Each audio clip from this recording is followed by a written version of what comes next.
السلام عليكم، ازيكم يا حبايبي؟ عاملين ايه؟ اللي اول مره يشوف القناه يعمل اشتراك للقناه ولايك للفيديو.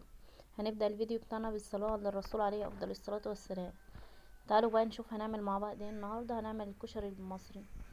انا معايا اول حاجه كده حمص الشام نقعاه لمده ساعتين او ازيد، ومعايا هنا عدس بجبه نقعته لمده نص ساعه. وهنشوف بقى انا نقعته لمده نص ساعه بس ليه. تعالوا بقى نجيب بقى حله على النار كده وفيها شويه زيت، يعني حوالي 4 معالق كده من الزيت. وهنزل بقى بمعلقتين من التوم كده مفرومين او متقطعين قطع صغيره.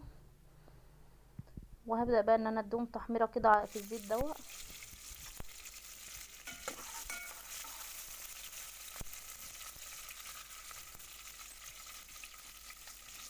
واول كده التوم كده ما ياخد لون كده معايا، هنزل بقى بمعلقه كزبره ناشفه ومعلقه كمون وشويه بقى من الخل.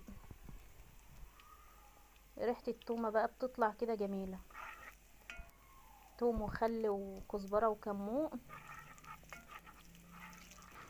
وهقلب بقى كل ده في بعضه كده.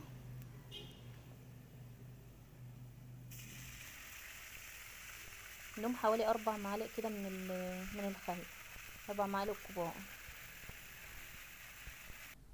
وانا هكون بقى عامله عصير طماطم. انا عامله شفشق كبير، يعني كنت جايبه نص كيلو من المكرونه مع بقيه بقى المكونات التانية. دول حوالي كيلو الا ربع كده من الطماطم، ضربتهم في الخلاط بقى وكده ومصفيهم. وهنزل بهم على التوم بقى وهضيف بقى للصلصه ديت معلقه ملح كبيره وربع معلقه صغيره من السكر، علشان بقى تعادل حموضه الطماطم كده، لان خل وطماطم لازم نحط نضيف ذره من السكر كده صغير.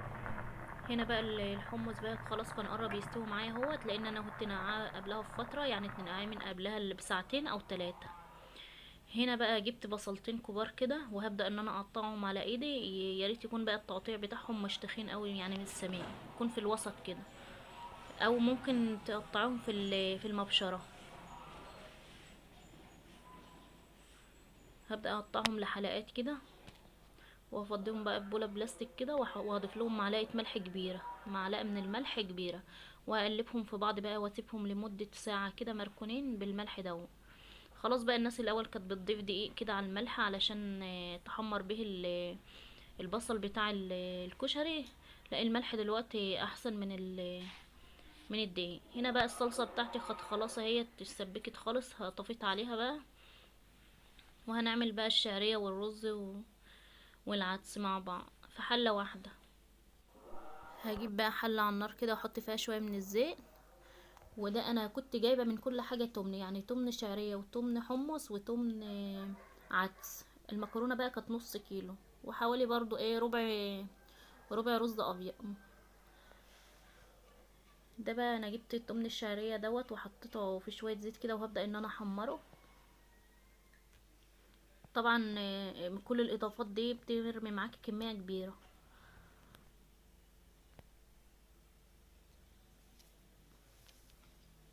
هبدا بقى ان انا احمر الشعريه كده، وبعدين بقى هنزل بقى بالرز، هكون غسلاه بقى ومصفياه.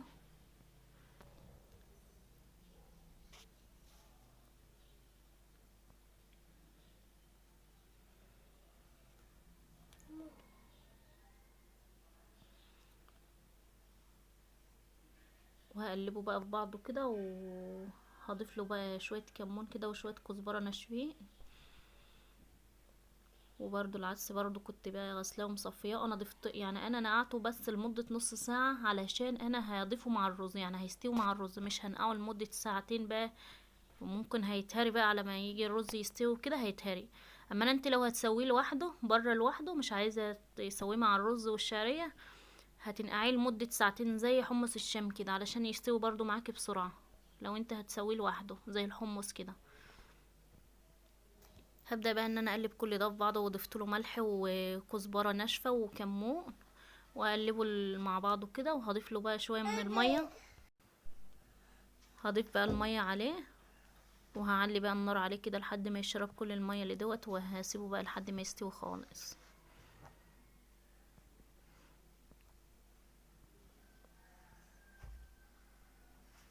هقطع عليه بقى واسيبه لحد ما يستوي. هنا بقى البصل معايا كنت سيبته حوالي لمدة نص ساعة كده. هبدأ بقى ان انا اضغط على البصل كده خالص بايدي، انزل كل المية اللي فيه وانزل بقى بيه في الزيت.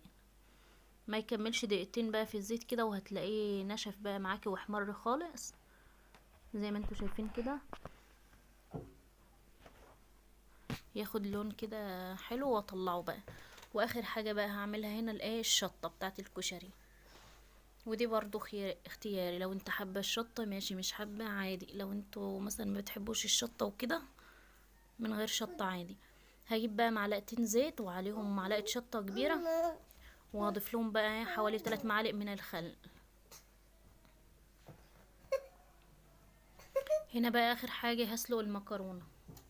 مية على النار وشوية زيت ومعلقتين ملح، واسيبها بقى لحد ما تتسلق سلق كامل. لازم سلق المكرونة بتاع الكشري سلق كامل. وهنعمل بقى احلى طبق كشري اهوت زي ما انتوا شايفين حبايب قلبي.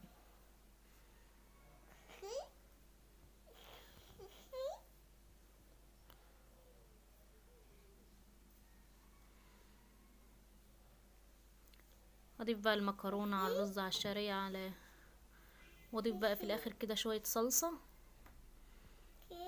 والحمص بقى فوق كده والبصل مع بعض على الوش.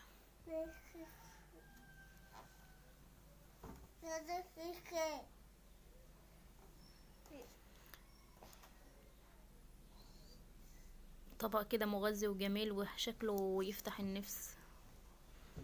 يا رب يكون عجبكم الفيديو حبايب قلبي واستفدتوا منه. ما تنسوناش بقى في الاشتراك واللايك وكومنت حلو حبايب قلبي.